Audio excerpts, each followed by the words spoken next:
सीधे हाथ और तालियों के साथ उसी भागीरथ भगवान की है आरती, पापियों को पाप से है आरती।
सभी भक्त बैठ जाए अपने अपने स्थान पर। एक पाक मंगा लिया ना, मोबाइल में कर देंगे ऐसे करके मोबाइल बस छोड़िए मत, ऐसे पब्लिक की वीडियो बना थोड़ी सी ऐसे ऐसे नहीं करके इधर अगला कैमरा ना, हाँ ऐसे अगर चल रहा ऐसे। लेकिन कोई भक्त शोर ना करे, सभी अपने स्थान पर शांति के साथ बैठ जाएं और भगवान की कथा का स्मरण करें। आज भगवान की बड़ी सुंदर कथा, भगवान छोटे से बाल गोपाल मेरे कृष्ण कन्हैया लाल आज आपके गांव ईश्वरपुर में आएंगे। अगर कहें के साथ बुलाओगे तो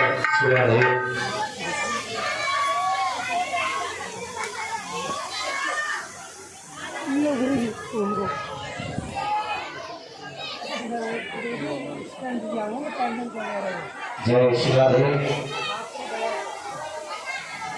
श्री राधे।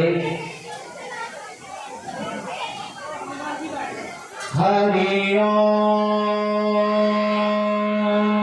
श्री गणेशाय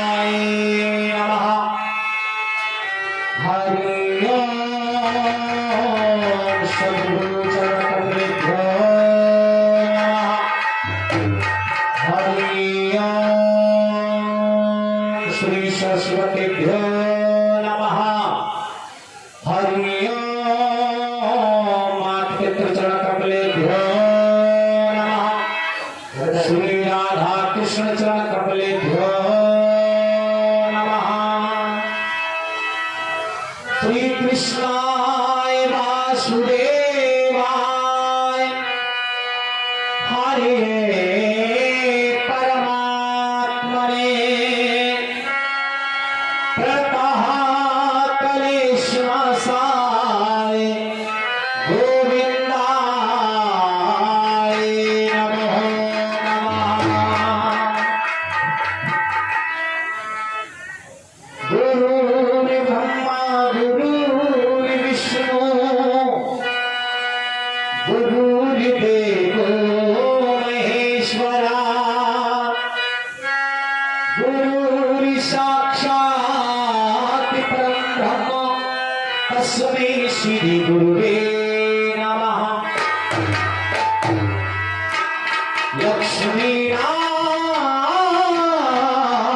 लक्ष्मीनाथसमारम्भा नाथयामुना मध्यमा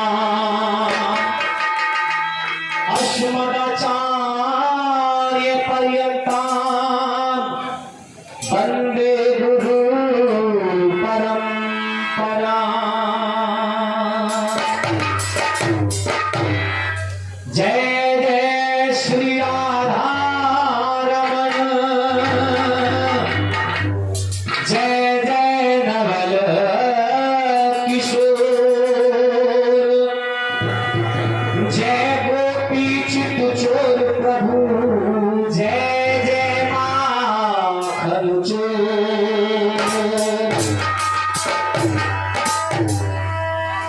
आए हो तो प्रेम से तुम लो हरि को नाम।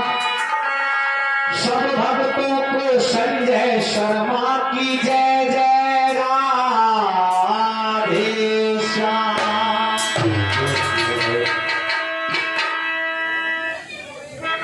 आइएगा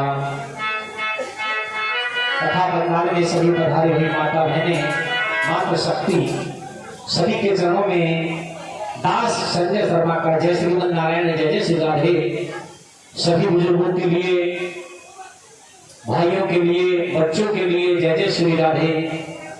यहाँ के सभी धार्मिक स्थानों के लिए कोटि कोटि प्रणाम। सभी देवी देवताओं के लिए जय श्रीमन नारायण जय जय श्री राधे। आइएगा अपना मन और वाणी को पवित्र करते हुए चलते हैं। रोजाना की भांति सभी मिलकर के हरि नाम का संकीर्तन करेंगे जिससे कि हमारा मन और हमारी वाणी पवित्र हो जाए। आइएगा हाथ भोग रख के ताली बजाते हुए सभी बोलेंगे श्रीमन नारायण नारायण हरि हरि हरिमन नारायण श्रीमन नारायण नारायण हरि हरि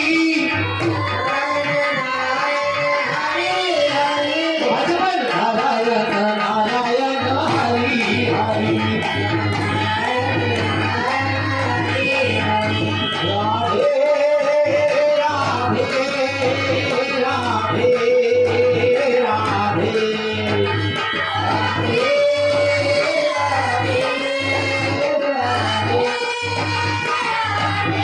ताली बजाते हुए सभी मिलकर के कहेंगे क्या राधे राधे चल चल आएंगे बिहारी आएंगे बिहारी चले आएंगे बिहारी आएंगे बिहारी चले आएंगे बिहारी अरे आएंगे बिहारी चले आएंगे बिहारी आएंगे बिहारी चले आएंगे बिहारी। हाथ उठा करके ताली बजाते हुए राधे राधे राधे राधे बोलो।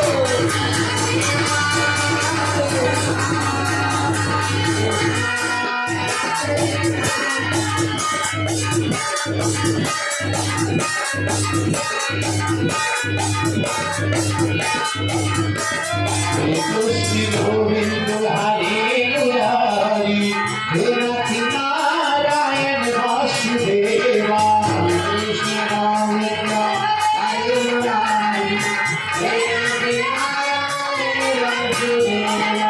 हे नाथ नारायण वासुदेवा हे नाथ नारायण वासुदेवा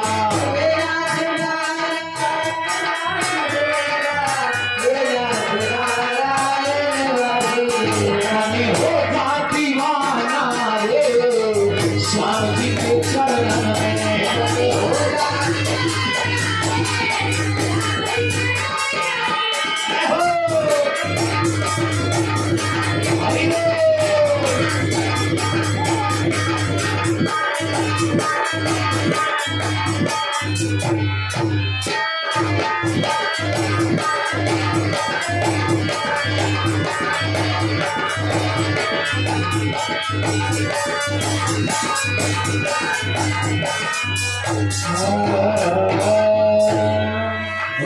भगवान की श्रीमद् भागवत महापुराण की जय जय श्री राधे श्याम।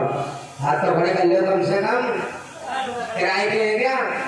किराए के लिए गायो हाथ। जय जय श्री राधे श्याम। कथा प्रारंभ हो गई, तुम्हें आओ वीर हनुमान, राम लखन श्री जानकी सदा करो कल्याण। सियापति रामचंद्र की जय, पवन सुत हनुमान की जय। आइए बाप प्यारे भक्तों, कथा में प्रवेश करते हैं। बड़ी सुंदर कथा, श्रीमद् भागवत कथा का श्रवण पान आप सब कर रहे हैं। जैसे कि बताया कि सप्ताह है ज्ञान यज्ञ, शुक्र काल में बैठ करके सुखदेव महाराज परीक्षित महाराज को कथा का श्रवण पान करा रहे हैं। और परीक्षित महाराज अपनी पत्नी अपने पुत्र जन्मेजय को लेकर के बड़े प्रेम के साथ कथा को सुन रहे हैं। और हमारा भी यही कर्तव्य बनता है कि कथा को ध्यान से और प्रेम पूर्वक सुने। कल हमने आपको परीक्षित जी के जन्म की कथा सुनाई, भोलेनाथ का सुंदर सा विवाह की कथा सुनाई। कल कपिल भगवान के अवतार की कथा आपको सुनाई। और आज बड़ी सुंदर कथा भगवान श्री राम जी के अवतरण की, श्री राम जन्म की कथा और भगवान कन्हैया जी के जन्म की कथा, बड़ी सुंदर कथा आपको सुनाएंगे।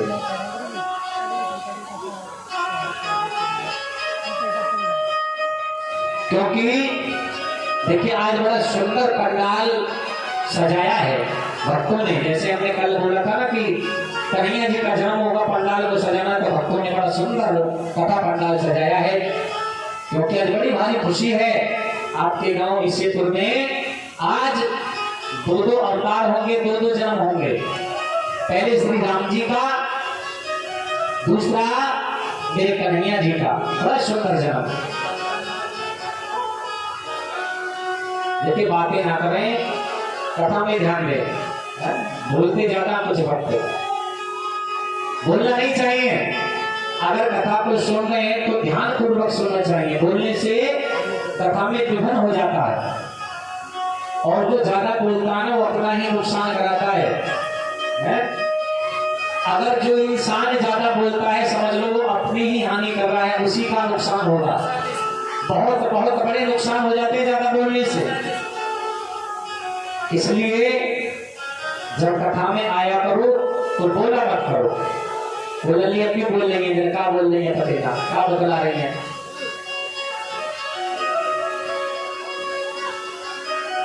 और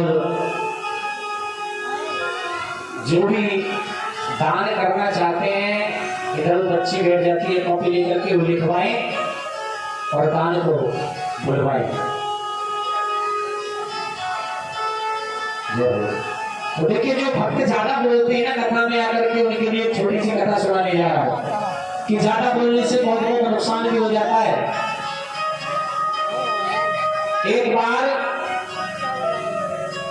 3 तोतले थे, तोतले। और सुनेंगे ध्यान से कथा को कि ज्यादा बोलने से क्या क्या नुकसान हो जाता है। 3 तोतले थे, उनका विवाह नहीं हो रहा था। क्यों नहीं हो रहा था? क्योंकि 3 तोतले थे, भाई कमी थी उनके अंदर, तो विवाह कैसे हो जाता। देखने वाले आए और जैसे ही उन्हें पता चले कि लड़के तो तोतले हैं, तो देख कर ही चले जाए। अपनी बिटिया को तोतले के साथ कौन कर देगा भाई? सुंदर बहुत थे देखने में। अब एक बार एक लड़की वाले लड़का देखने के लिए उन्हीं के यहाँ आगे, तोतले के यहाँ।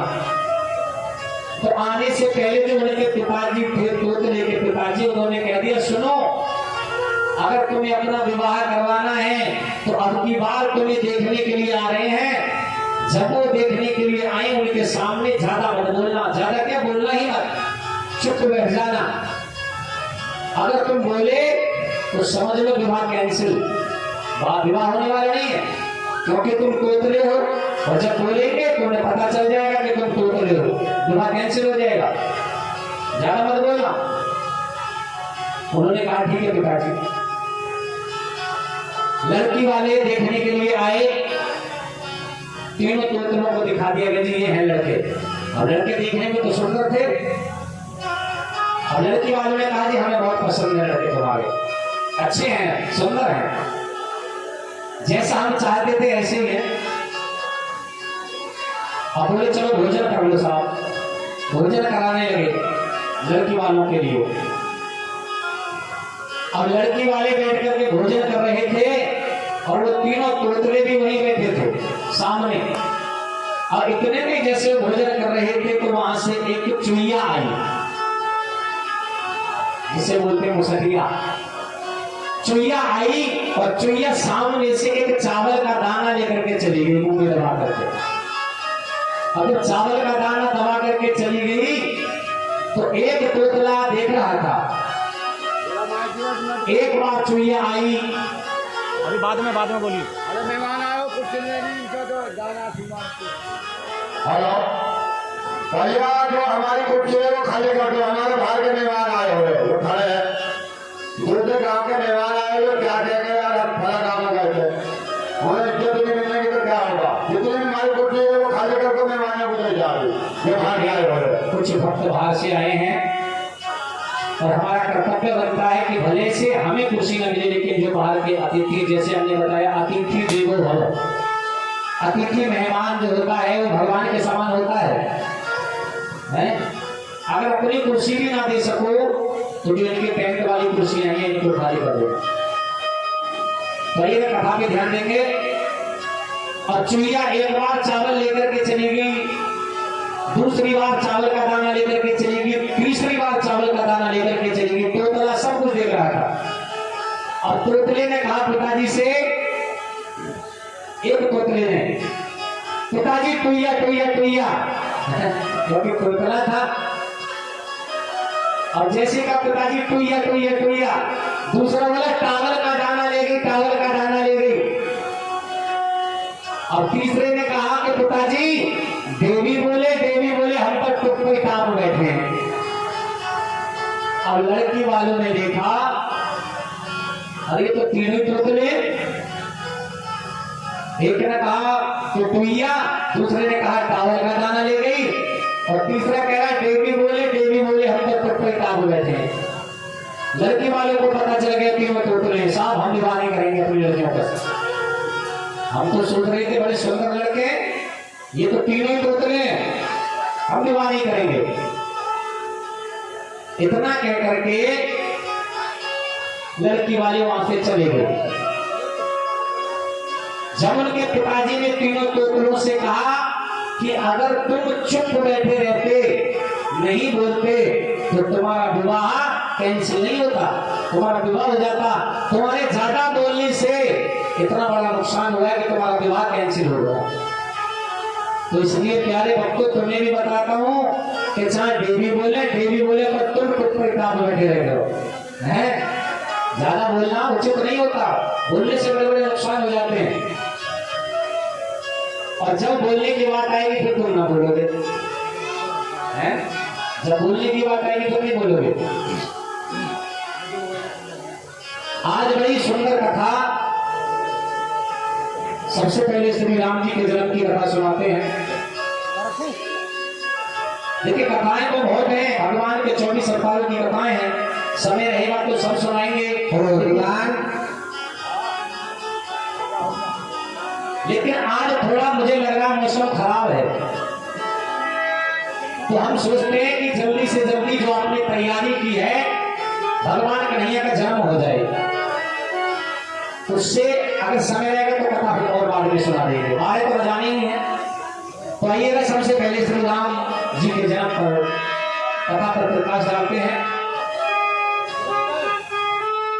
एक बार महाराज दशरथ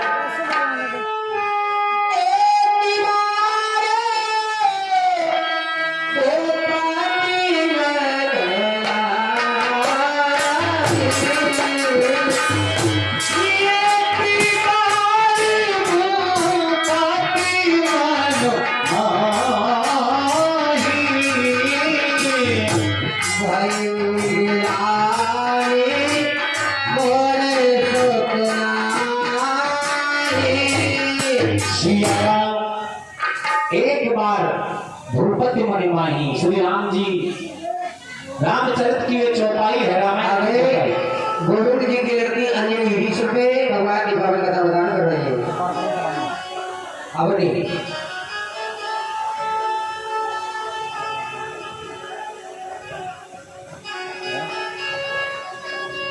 एक बार भूपति मन माही, एक बार भूपति मन माही, भूप माने राजा, मन माही उनके मन में भरी गिलानी, गिलानी माने शिकायत, मोरे सुत नाही। उनके मन में एक शिकायत पैदा हुई कि मेरे कोई सुत नहीं है, सुत माने बेटा नहीं है। बैठे हुए सोच रहे थे, आज दर्पण बनाया। दीवान जी, ओ दीवान जिस बच्चे को कह के आए थे कन्हैया के लिए, उनसे लेके आ जाओ, 1 घंटे बाद तैयार करके ले आए। जरूरी काम है।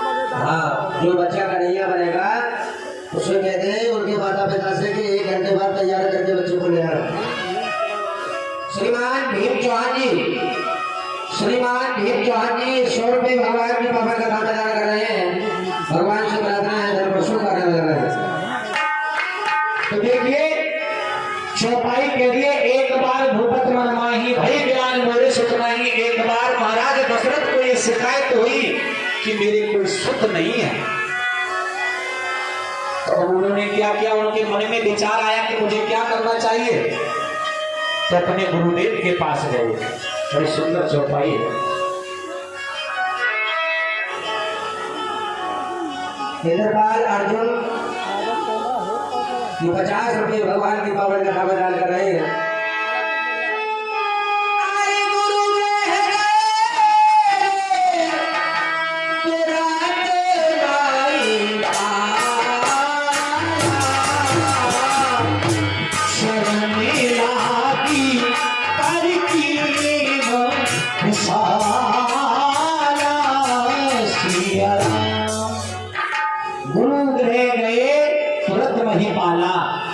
महिपाल कहते हैं राजा के लिए। गुरुदेव के घर गए, यानी कि गुरुदेव के आश्रम पर गए महाराज दशरथ। जाकर के प्रणाम किया गुरुदेव। देखिए थाली का ध्यान रखें, तो आरती की थाली ऐसी रखी हुई, किसी ने नहीं घुमाई। आरती की थाली घुमाओ, धूपबत्ती जला लो बलदेव जी। जाकर के गुरुदेव से प्रणाम किया। गुरुदेव ने कहा राजन आ जाओ। आज अचानक कैसे आना हुआ, बताइए ना क्या कारण है आने का। तो आज अपना सुख और अपना दुख महाराज दशरथ ने गुरुदेव के लिए बताया है, गुरु वशिष्ठ जी के लिए। किस प्रकार से आज बताने लगे हैं महाराज दशरथ। गुरुदेव राजन सुनिए, मैं आपके पास किस कारण आया हूँ। कैसे आए हो महाराज? राधे श्याम की बेटा यहाँ से पंखा से अलग खड़ी हो तो खुली जाएगी। हाँ पंखा से अलग खड़ी होगा। राधे श्याम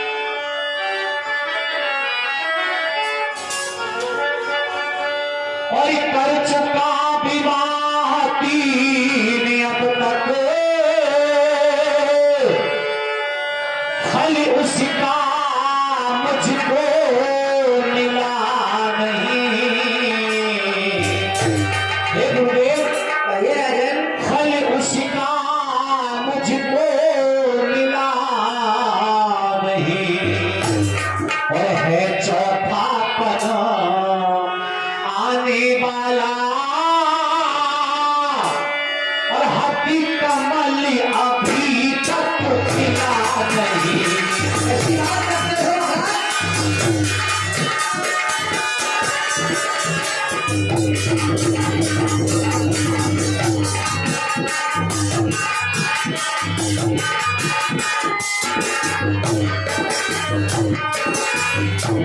हे गुरुदेव, और ऐसा परवर भी क्या परवर है,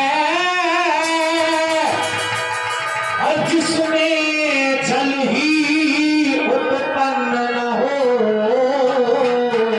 ऐसी बात करते हो महाराज? जिसमें जल ही उत्पन्न न हो। और ऐसा परवर क्या परवर है,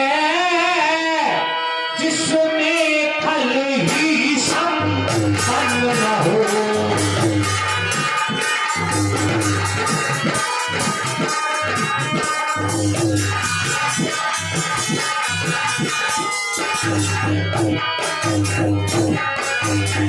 आज महाराज दशरथ कह रहे हैं, देखिए रामलीला की चौपाई में रामलीला में राधे श्याम बोली जाती है, आपकी रामलीला होती है ना, वही सुना रहे हैं। और महाराज दशरथ कह रहे हैं गुरुदेव से, गुरुदेव कम से कम एक पुत्र ही हो, जिससे कि वंश चले अपना।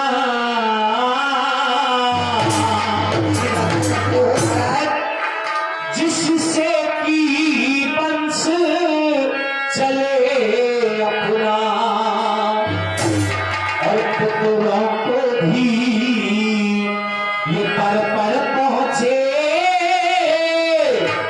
आगे रघुवंश बढ़े अपना।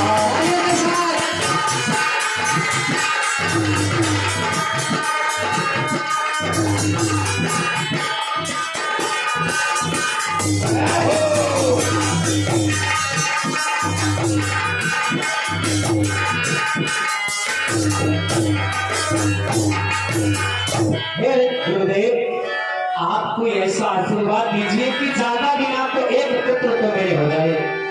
हाँ महाराज। सुनो महाराज, जो आप अपने मन में अभिलाषा लेकर के आए हो, कहते हो बड़ी चिंता है। सुनो महाराज, कहिए ना। और चिंता है चिंता से पीपल करी नरको निर्जीव बनाती है। जय हो गुरुदेव।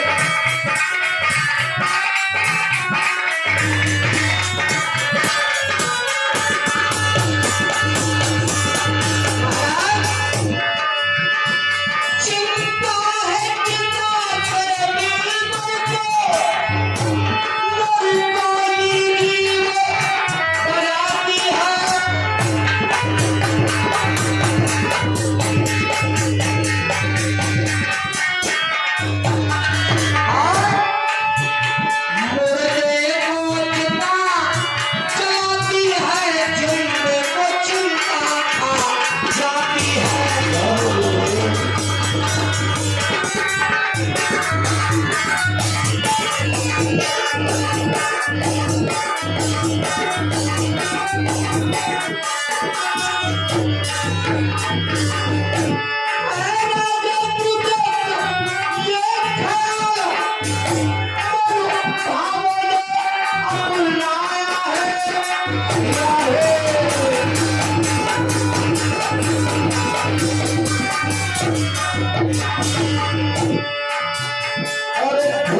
और महाराज कहिए गुरुदेव। इच्छा अगर पुत्र की है, अगर आपकी इच्छा पुत्र की है महाराज, तो पुत्र इसकी संविधान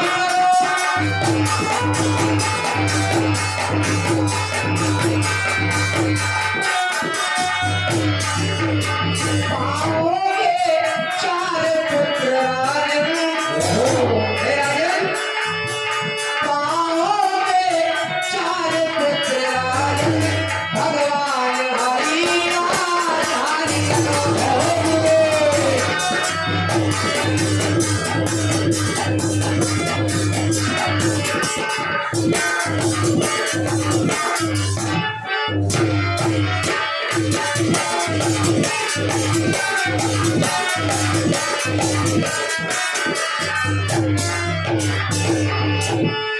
हे राजन, कहिए अगर गुरुदेव। आपको पुत्र की इच्छा है, पुत्र श्री संविधान के लिए सिंह ऋषि को बुलवाना है और वो मान तुम्हारे होते हैं, इसलिए धर्म ने जाना। जय हो गुरुदेव। आपको अगर पुत्र की इच्छा है तो भगवान हरि का ध्यान करें महाराज।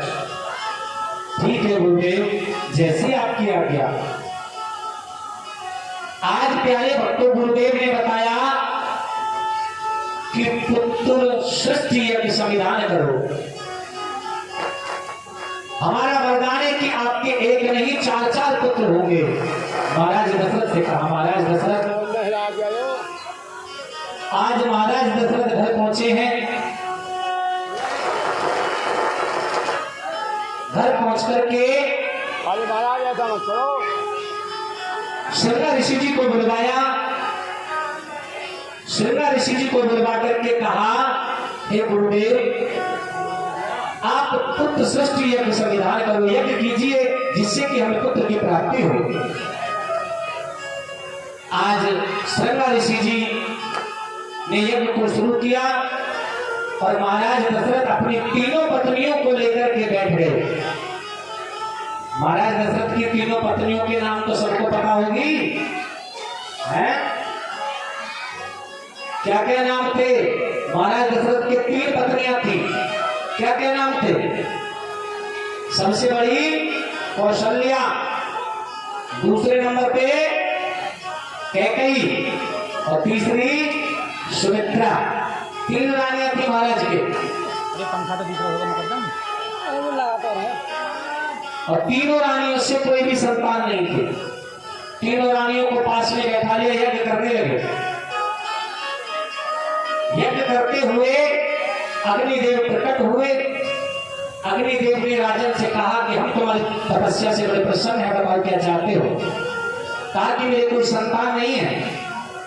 अग्निदेव ने कहा, लो राजन, ये हवि का प्रसाद, लो राजन, ये हवि का प्रसाद, इसी में तुम्हारा कल्याण है और होंगे तुम्हारे 4 पुत्र। ये अग्निदेव का वरदान है। आज अग्निदेव ने हवि का प्रसाद दे दिया राजन को। हवि जानते हो किसे कहते हैं? हवि, खीर। खीर का प्रसाद दे दिया कि जाओ इस प्रसाद को तीनों रानियों को बराबर बराबर भाग में बांट देना। हमारा वरदान है कि आपके 1 नहीं, 2 नहीं, 3 नहीं, बल्कि 4-4 पुत्र होंगे। हम तो राजा बड़े प्रसन्न होंगे। रानियों को तीनों भागों में बराबर बराबर बांट दिया। अर्ध भाग कौशल्या दीना, उभय भाग आधा कर लेना। आधा भाग कौशल्या ने खाया। अब जैसे ही हवि के प्रसाद को खाया, समय बीतता गया। प्यारे भक्तों, समय बीतता गया। आज कुछ समय के बाद तीनों रानियां गर्भ से रह गई और जैसे ही समय आया तो आज भगवान हरि ने, भगवान नारायण ने, जैसे ही भगवान नारायण, देखिए भगवान कभी जन्म नहीं लेते, भगवान प्रकट होते हैं। भगवान प्रकट होते हैं। आज भगवान नारायण ने मां कौशल्या को चतुर्भुजी रूप में दर्शन दिए। मां कौशल्या ने कहा, हे प्रभु आपकी क्या लीला है, अगर आप ये चारों भुजाओं सहित मेरे यहाँ आओगे तो ये संसार हंसी उड़ाएगा कि कौशल्या के चार चार भुजाओं वाला पुत्र पैदा हुआ है। हेलो, आइएगा एक सूचना। श्रीमान राजेश दुकानदार जी, कल का हमारा नाश्ता भोजन दोनों टाइम का इनके यहाँ रहेगा और कल की पूजा राजेश दुकानदार जी द्वारा होगी। जय श्री राधे, जय श्री श्याम। और प्रसाद भी इनका होगा। अरे भैया दानवान भी कर रहे हो ना, है कल तो ऐसी ऐसी कथा आपने सुनाई वामन भगवान की, राजा बलि की, और तुम तो ऐसे बैठे हो बिल्कुल। ये बच्ची बैठी है इधर कॉपी लेकर के, है जिसको भी दान देना है वह लिखवा दो। यहाँ खड़ी लड़की बैठी हो, दान लेकर के वहां पहुंचो, लिखवाओ, दान हमारे पास आ जाएगा। तो आज मैया को दर्शन दिए भले, मैया ने कहा अगर चारों भुजाओं सहित मेरे यहाँ जन्म लोगे तो संसार हंसी उड़ाएगा। भगवान ने कहा क्या करूं, बोले कि आप एक बाल रूप धारण करके मेरी गोद में खेलो प्रभु। भगवान ने कहा ठीक है, जैसी आपकी इच्छा। तो प्यारे भक्तों, आज भगवान राम जन्म ले रहे हैं मां कौशल्या के यहाँ। अच्छा, ये किस किस को पता है कि भगवान राम ने जन्म कौन से महीने में और कौन सी तिथि को लिया था, और दिन में या रात में लिया था, कौन से समय लिया था, पता किसी को? जरा पता है तो एक बार हाथ उठाएंगे जिनको पता है। कौन से महीने में लिया था? आइए हम बताते हैं चौपाई के माध्यम से। बड़ी सुंदर चौपाई बाबा तुलसीदास जी ने लिखी है। देखिए, मैं चौपाई बोलूंगा और आप लोगों को समझना है। मैं फिर पूछूंगा दोबारा आपसे, ठीक है? कौन सी तिथि थी, ध्यान देंगे। अरे नौमी तिथि है, नौमी तिथि मधुमास खुली,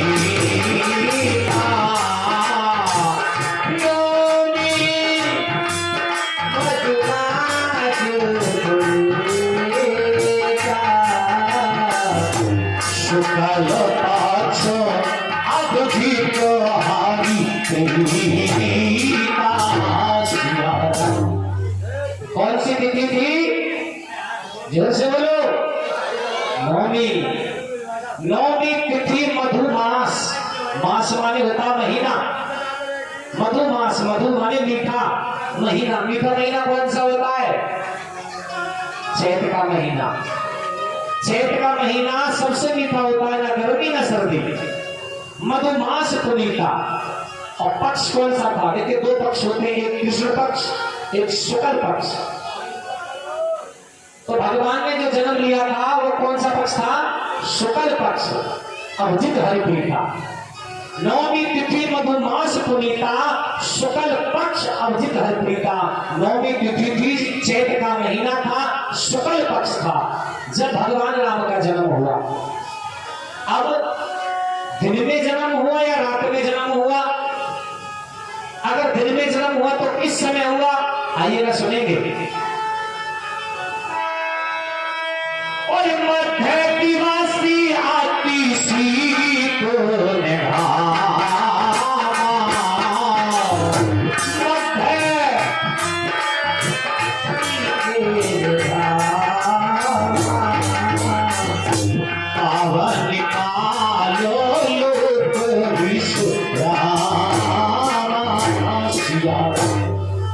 मध्य दिवस।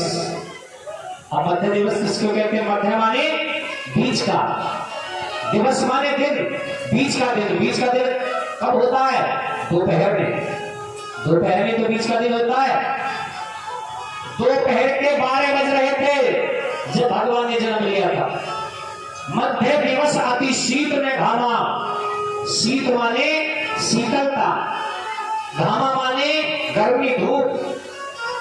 अति शीत में घामा, ना ज्यादा सर्दी थी ना ज्यादा गर्मी थी, मध्य दिवस अति शीत में घामा, पावन काल लोक विश्रामा। पूरे लोक को विश्राम देने वाला पावन काल, पावन समय था जब भगवान का जन्म हुआ, 9वीं तिथि को जन्म हुआ था। और आप कहोगे कि 9वीं तिथि को ही भगवान ने जन्म क्यों लिया? देखिए, ध्यान देंगे, भगवान अष्टमी को, सप्तमी को, छठ को, चतुर्थी को, तृतीय को कभी भी जन्म ले सकते थे, लेकिन 9वीं तिथि को ही जन्म भगवान ने क्यों लिया? देखिए, जिस समय भगवान के जन्म लेने का समय आ रहा था ना, तो उस समय जितनी भी तिथि है, सभी तिथि भगवान विष्णु के पास पहुंची, जाकर के भगवान से प्रार्थना करने लगी, प्रभु आप जन्म लेने वाले हो। सभी तिथि कहने लगी, हेलो यारे श्रीमान, हमारे भक्त जटावी के बलराम कश्यप जी की पुत्री पायल 50 रुपए भगवान की पवित्र कथा में दान कर रही है। भगवान से प्रार्थना धन को शुभ कार्य में लगाए। और इनका ही पुत्र हिमांशु 50 रुपए भगवान की पवित्र कथा में दान कर रहे हैं। भगवान से प्रार्थना है धन को शुभ कार्य में लगाए। श्रीमान शीशराम सिंह पाल साहब, श्रीमान जी शीशराम सिंह पाल साहब, ये भी 50 रुपए भगवान की पवित्र कथा में दान कर रहे हैं। जय श्री राधे, जय श्री कृष्ण। आज सभी तिथियों ने जाकर के, चतुर्थ ने, पंचमी ने, छठ ने, सप्तमी ने, अष्टमी ने, एकादशी ने, सभी तिथियों ने जाकर के भगवान से प्रार्थना की, हे प्रभु आप हमारी तिथि में जन्म ले लो, हमारी तिथि में जन्म ले लो, हमारी तिथि में जन्म ले लो। अब सब तिथि प्रार्थना कर रही थी, लेकिन जो 9वीं तिथि होती है वो चुप पीछे खड़ी हुई थी। भगवान ने कहा सब हमसे प्रार्थना कर रही है, लेकिन 9वीं तुम क्यों पीछे खड़ी हो? अरे श्रीमान अंशुल चौहान जी, अंकुल चौहान जी 50 रुपए भगवान की पवित्र कथा में दान कर रहे हैं। जय श्री राधे। आज उस तिथि ने कहा, प्रभु मेरा नाम 9वीं है, मैं 9वीं तिथि हूं और मैं चुप खड़ी हुई हूं, इसलिए कि सब तुमसे प्रार्थना कर रहे हैं हमारी तिथि में जन्म लो, हमारी तिथि में जन्म लो। अब मैं आपसे क्या करूं? अगर आपका मन है आप जहां चाहे जिस चाहे तिथि में जन्म ले सकते हो। तो भगवान ने कहा सुनो, जितनी भी तिथि है मैं इनके दिन जन्म नहीं लूंगा, और 9वीं मैं जिस दिन तुम्हारी तिथि आएगी 9वीं उस तिथि में जन्म लूंगा। और उधर सूर्य देव और चंद्रमा देव दोनों गए थे, भगवान से प्रार्थना कर रहे थे, प्रभु देखिए चंद्रवंश और सूर्यवंश 2 वंश होते हैं। कह रहे कि प्रभु, चंद्रमा कह रहे कि जब मेरा वंश हो प्रभु आप जन्म ले लेना। सूर्यदेव कह रहे थे प्रभु जब मेरा वंश हो आप जन्म ले लेना। तो भगवान ने चंद्रमा से कहा कि सुनिए चंद्रदेव, आपके समय में मैं जन्म नहीं लूंगा। इस समय त्रेता युग में तो मैं सूर्य वंश में ही जन्म लूंगा, लेकिन जाओ तुमसे वादा करता हूं कि द्वापर युग में मैं चंद्र वंश में जन्म लूंगा। तो भगवान राम ने त्रेता युग में सूर्य वंश में जन्म लिया और द्वापर युग में चंद्र वंश में जन्म लिया।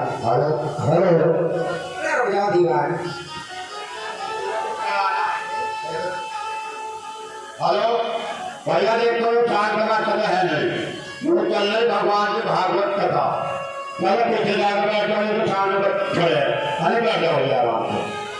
चलो पीछे पहुंच जाओ, मैच पड़े हैं, रहने को जगह बहुत हो, सामने खड़े हुए अच्छे नहीं लगे यार, बैठ जाओ आराम को, अरे लगा लो कुछ, सामने खड़े हुए अच्छे नहीं लगेगा। हाँ अरे क्या कर रही आइएगा। देखिए भरे समुद्र कभी चूकते नहीं और दान करने वाले कभी चूकते नहीं। अरे श्रीमान ये भक्त लोकाधड़ी से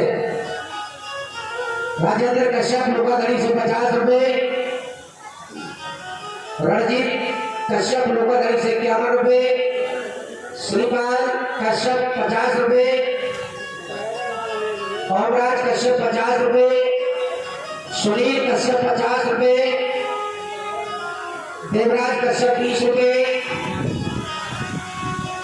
श्रीमती उमेश देवी 20 रुपए, आकाश कश्यप 20 रुपए, अमित कश्यप 20 रुपए,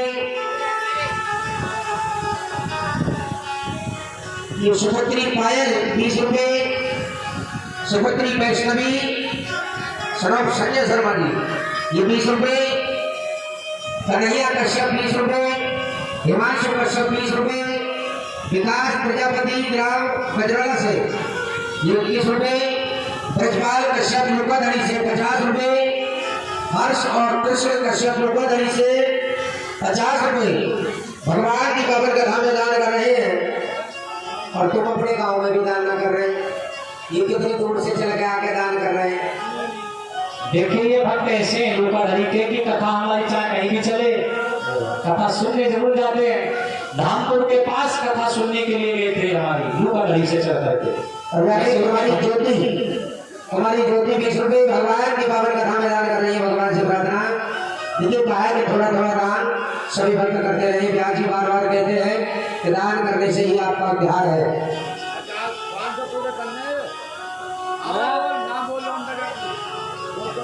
आकाश कुमार ये श्रीमान आकाश कुमार जी गुड़सराय से आ गए यहाँ। गुड़सराय से आए हैं। ये 100 रुपए भगवान की पावन कथा में दान कर रहे हैं। भगवान से प्रार्थना धन को शुभ कार्य में लगाए। और ये फिर भाई सनी देव सनी सनी सनी सैनी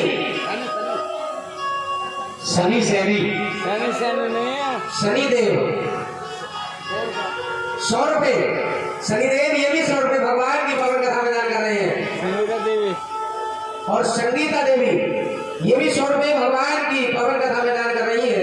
भगवान से प्रार्थना के धन को शुभ कार्य में लगाए। सब समय कर दो। उर्मिला देवी उर्मिला देवी जी उर्मिला देवी ये भी 100 रुपए भगवान की पावन कथा में दान कर रही है। भगवान से प्रार्थना धन को शुभ कार्य में लगाए। 100 बचे बस वो हमारे बाप से तुम्हारा नाम क्या है? अरविंद कुमार। और ये भाई साहब अरविंद जी इन्हीं के बच्चे अरविंद जी ये 100 रुपए यानी 500 रुपए। एक बार जोरदार ताली हो जाए। 500 रुपए का पुरस्कार भगवान की पावन कथा में दान करें। भगवान से प्रार्थना के धन को शुभ कार्य में लगाएं। ये गुना सराय से चल के आए बेचारे। अब स्थान ले लो अपना है। हाँ अब स्थान ले लो अपना बैठ जाओ सीधा लो। आगे श्रीमान तेजपाल जी हम 10 साल से यहीं रहे हैं। श्रीमान तेजपाल जी ये 151 रुपए भगवान की पावन कथा में दान कर रहे हैं। भगवान से प्रार्थना है कि धन को शुभ कार्य में लगाए। बोले हरि भगवान की जय हो। तो आज भगवान ने निर्णय लिया कि मैं जन्म 9वीं तिथि में ही लूंगा। 9वीं तिथि में ही भगवान ने जन्म क्यों लिया? देखिए अंक जो होते हैं ना 1 से लेके 9 तक सबसे अंकों में सबसे बड़ी संख्या 9 की होती है। 9 संख्या अंकों में सबसे बड़ी होती है। उसी प्रकार से भगवान राम ने भगवान विष्णु ने जितने भी अवतार लिए सबसे बड़ा अवतार मर्यादा में भगवान राम का रहा है। इसलिए भगवान ने 9वीं तिथि चुनी। जिस प्रकार से श्री राम जी का अवतार में सबसे बड़ा अवतार मर्यादा में राम है उसी प्रकार अंकों में सबसे बड़ी संख्या 9 है। अब आप कहोगे कैसे? देखिए भगवान राम भी मर्यादित हैं और जो 9 अंक होता है ना 9 वो भी मर्यादित होता है। कहोगे बोलो कैसे? कि 9 अंक ना कभी घटता है और ना कभी बढ़ता है। 9 अंक अपने एक जगह स्थिर रहता है। आप कहोगे महाराज कैसे? तो देखिए 9 का पहला पढ़ के देखो। कितनी भी पहाड़ा पढ़ लेना 9 ही आएगा। 9 ही कम कितने होते हैं? 9 कितना आ रहा है? 9 9 दूनी 18। अब 1 और 8 को जोड़ दो। जब 18 लिखेंगे तो 1 और 8 ही तो लिखा जाएगा। 1 और 8 को जोड़ दो कितने हो गए? 9 9 दिया 27। 2 और 7 बन के 27 लिखा जाता है। 2 और 7 कितने होते हैं? 9 9 चौक 36। 3 और 6 को बना करके 36 लिखा जाता है। 3 और 6 कितने होते हैं? 9। 9 पंजे 45। 4 और 5 कितने होते हैं? 9। 9 छक्का 54। 5 और 4 कितने होते हैं? 9। इसी प्रकार से आप 9 का पहाड़ रखते जाओ, आएगा 9 ही। जब आप दोनों को जोड़ोगे तो 9 ही आएगा। अब तुम किसी और पहाड़ी को पढ़ लो, 8 का पहाड़ा पढ़ लो, 8 ही कम 8, 8 दूनी 16, और 16 में आता है 1 और 6, तो 7 बन गया। 1 और 6 को जोड़ेंगे, घट गया। 8 किया 24, 2 और 6, 6 ही रह गया। 8 चौक 32, 3 और 2, 5 ही रह गया। 8 पंजे 40, 0 का कोई मान नहीं होता, खाली 4 रह गया।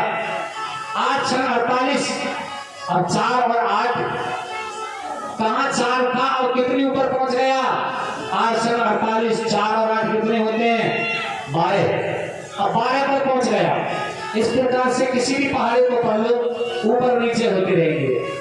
भगवान ने कहा तुम्हारा कोई विश्वास नहीं है, तुम मर्यादित नहीं हो, एक जगह स्थिर रहने वाले नहीं हो, कभी ऊपर कभी नीचे। केवल 9 संख्या ऐसी है जो अपनी जगह स्थिर रहती है मर्यादा में, इसलिए मैं 9वीं तिथि में जन्म लूंगा। तो भगवान ने आज 9वीं तिथि मधुमास पुनीता शुक्ल पक्ष अभिजित हरिप्रीता, भगवान ने 9वीं तिथि में जन्म लिया है। बोले श्री रामचंद्र भगवान की। कम से कम माटी के पुतलाओ, थोड़ी बहुत आवाज जोर से तो निकाल लो। यहां तक भी तुम्हारी आवाज ना आई हमें, इतनी जोर से आवाज निकालो कम से कम, या तुम्हारी आवाज नजीबाबाद तक पहुंचे। पहुंचा दोगे ना? ना पहुंचाओ, दुर्गा घड़ी तक पहुंचे। बोलिए हनुमान जी महाराज की।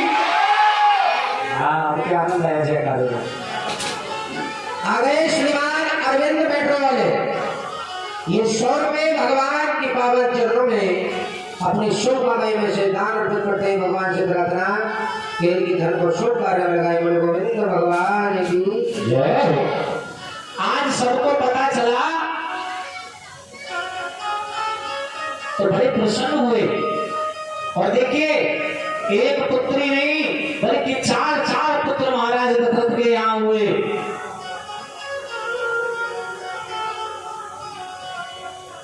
महारानी कौशल्या के 1 पुत्र, महारानी केकई के 1 पुत्र, और महारानी जो सुमित्रा थी उन्होंने 2 पुत्रों को जन्म दिया। अभी नामकरण नहीं हुआ, जो हम नाम इसलिए नहीं ले रहे हैं, अभी नामकरण नहीं हुआ, थोड़ी देर में नामकरण भी होगा 4 पुत्रों का। अब तीनों माताएं अपने पुत्रों को खिला रही हैं बड़ी प्यार के साथ, गोदी में लेकर के किस प्रकार से खिला रही हैं, बड़े प्रसन्न होकर के आज मैया अपने बच्चों को खिला रही है, प्रसन्न होकर। अरे तोरे खिलौना ले दूंगी रे। और देखिए कुछ माताएं कह रही थी कि पंडित जी नचाते तो है ही ना, अब हम कोई हाथ पर लगे थोड़े नचाएंगे। देखिए जिसको नाचना आता है वो अपने स्थान से खड़े हो जाएं। क्यों? क्योंकि बड़ी खुशी की बात है, खुशी में सभी नाचते हैं क्योंकि भगवान राम का जन्म हुआ है। जिसको नाचना आता है वो भगवान के जन्म की खुशी में अपने स्थान से खड़े होकर के नाचेंगे। और देखिए जिस पर आते हुए डांस आता है, नाच आता है और नहीं नाचते हैं ना, तो भगवान भी कैसे नचाते हैं। कभी बिजनौर, कभी नजीबाबाद, कभी हरिद्वार, कहाँ अस्पताल के चक्कर से लगाने पड़ा। ये जिस पर आता है अपने स्थान से खड़े हो और हाजिरी जरूर लगाएं।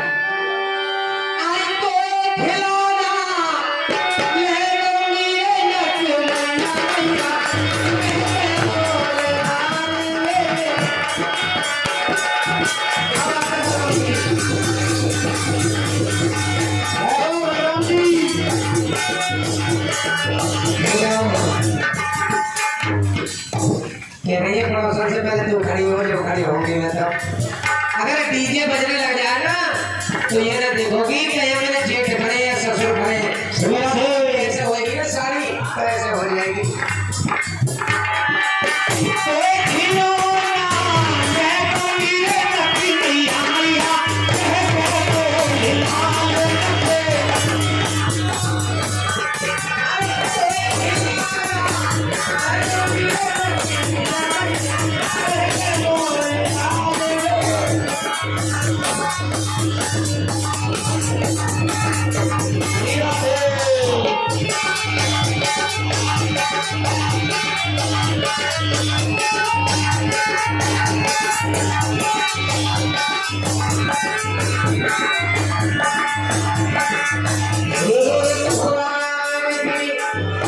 भगवान का जन्म हुआ है श्री राम का किसी को खुशी है, जरा हाथ ऊपर खड़े करो। जब खुशी में अपने घर किसी का जन्मदिन हो तो डीजे बॉफर बजा के डांस करते हैं ना, तो तुम क्यों ना कर रहे? भगवान सबको देख रहे हैं, पर चलो जानते हैं, ध्यान रखिए। पंडित जी, ये खड़ी इधर ईसा की माता जी जो है, जिनके में रह रहे श्रीमान जी तुलकाराम जी की पत्नी, वो कह रही थी महाराज नचाते ना, आज तुम खड़ी भी हो है ना, और सब नाचने का माहौल चल रहा है, भगवान का जन्म हुआ है, जैसे खड़ी हो ही ऐसी नाचो सब खड़ी हो।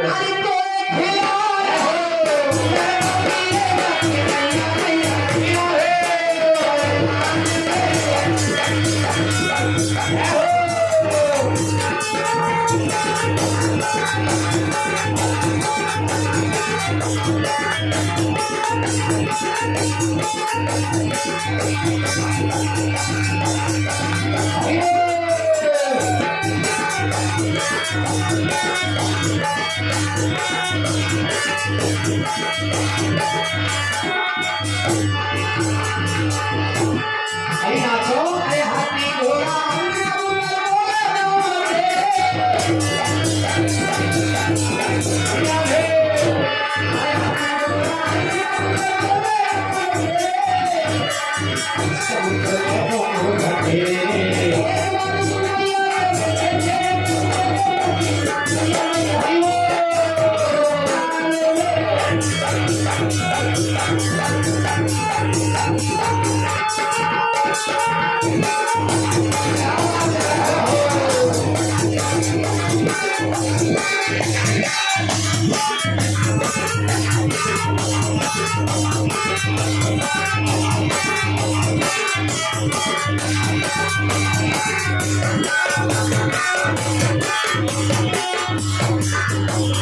Thank you.